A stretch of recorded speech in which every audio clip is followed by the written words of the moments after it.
शब्द विचार। शब्द कैसे बनते हैं? वर्ण के सार्थक मेल से शब्द बनते हैं। पद किसे कहते हैं? वाक्य में आते ही उपसर्ग, प्रत्यय, लिंग, वचन, कारक आदि के कारण शब्द का रूप बदल जाता है, इसीलिए इसे पद कहते हैं। शब्द को उत्पत्ति के आधार पर कितने भागों में बांट सकते हैं? शब्द को उत्पत्ति के आधार पर 5 भागों में बांट सकते हैं। तत्सम, तद्भव, देशज, विदेशज, संकर। तत्सम शब्द किसे कहते हैं? हिंदी में जो शब्द संस्कृत भाषा से ज्यों के त्यों स्वीकार कर लिए गए हैं उन्हें तत्सम शब्द कहते हैं। अग्नि, नव, दिवस आदि। तद्भव शब्द किसे कहते हैं? संस्कृत भाषा के शब्द जिन्हें हिंदी के अनुरूप बनाने के लिए थोड़ा बहुत परिवर्तन कर लिया गया है उन्हें तद्भव शब्द कहते हैं। सांप, काम, चांद, दिन, रात, मोर आदि। विदेशज शब्द किसे कहते हैं? कुछ शब्द हिंदी में अरबी, फारसी, अंग्रेजी, पुर्तगाल आदि विदेशी भाषाओं से आए हैं, उसे विदेशज शब्द कहते हैं। देशज शब्द। देशज शब्द किसे कहते हैं? कुछ शब्द क्षेत्रीय बोलियों या उपभाषाओं से हिंदी में ग्रहण कर लिए गए हैं।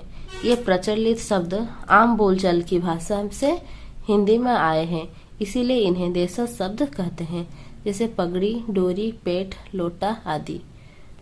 संकर शब्द किसे कहते हैं? 2 अलग अलग भाषाओं के मेल से बनने वाले शब्द को संकर शब्द कहते हैं। रेलगाड़ी, लाठीचार्ज। बनावट के आधार पर शब्दों को कितने भाग में बांटा जा सकता है? बनावट के आधार पर शब्दों को 3 भाग में बांटा गया है। रूढ़ शब्द, यौगिक शब्द और यज्ञरूढ़ शब्द। रूढ़ शब्द किसे कहते हैं? रूढ़ शब्द के टुकड़े नहीं किए जा सकते हैं। अगर इनके टुकड़े किए जाते हैं तो इन टुकड़ों का कोई अर्थ नहीं निकलता है। नाक, माला, सिंह, झंडा आदि। यौगिक शब्द किसे कहते हैं? यौगिक शब्द 2 शब्दों के योग से बनते हैं। इनके टुकड़े करने पर सभी टुकड़ों के अर्थ निकलते हैं, जैसे डाकघर, डाकघर, चरण कमल, चरण कमल। यज्ञरूढ़ शब्द किसे कहते हैं? यज्ञरूढ़ शब्द 2 शब्दों के योग से बनते हैं, मगर इनके टुकड़े करने पर इनके सीधे अर्थ न निकलकर विशेष अर्थ निकलते हैं, जैसे घर युक्त वाली, घरवाली। 10 युक्त आनंद, दशानन।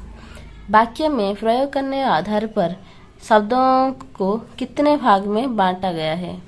वाक्य में प्रयोग करने के आधार पर शब्दों को 2 भागों में बांटा गया है, विकारी शब्द और अविकारी शब्द। विकारी शब्द किसे कहते हैं? जिन शब्दों के रूप में लिंग, वचन, कारक आदि कारण बदलाव आता है उसे विकारी शब्द कहते हैं। विकारी शब्द कितने प्रकार के हैं और क्या क्या? विकारी शब्द 4 प्रकार के हैं। संज्ञा, सर्वनाम, विशेषण, क्रिया। अविकारी शब्द किसे कहते हैं? जिन शब्दों के रूप में लिंग, वचन, कारक आदि के कारण कोई बदलाव नहीं आता है उसे अविकारी शब्द कहते हैं। अविकारी शब्द कितने प्रकार के हैं और क्या क्या है? अविकारी शब्द 5 प्रकार के होते हैं। क्रिया विशेषण, संबंध बोधक, समुच्चय बोधक, विस्मयादि बोधक, निपात आदि। अर्थ के आधार पर शब्द कितने प्रकार के हैं और क्या क्या?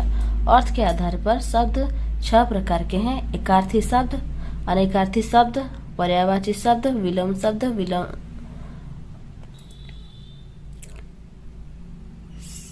श्रुति समभिन्नार्थक शब्द, अनेक शब्दों के लिए एक शब्द।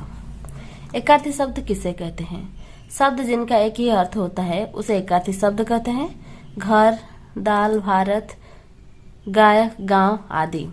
अनेकार्थी शब्द किसे कहते हैं? शब्द जिनके एक से अधिक अर्थ होता है उसे अनेकार्थी शब्द कहते हैं। अंबर, वस्त्र, आकाश, कर, हाथ, किरण, टैक्स। पर्यायवाची शब्द किसे कहते हैं? शब्द जो समान अर्थ के लिए प्रयुक्त होते हैं उसे पर्यायवाची या समानार्थी शब्द कहते हैं। रात्र के रात्रि, निशा, रजनी, कमल, नीरज, जलज, पंकज। विलोम शब्द किसे कहते हैं? ऐसे शब्द जो एक दूसरे का उल्टा अर्थ देते हैं उसे विलोम शब्द कहते हैं। उदय, अस्त, कुची, कुटिल, सरल। श्रुति समभिन्नार्थक शब्द किसे कहते हैं? जो शब्द सुनने में समान पर अर्थ में भिन्न होते हैं उसे श्रुति समान भिन्नार्थक शब्द कहते हैं। जैसे अन्न, अनाज, अन्य अर्थ दूसरा। अनेक शब्दों के लिए एक शब्द। जो शब्द का प्रयोग या जिस शब्द का प्रयोग वाक्यांश या शब्द समूह के स्थान पर किया जाता है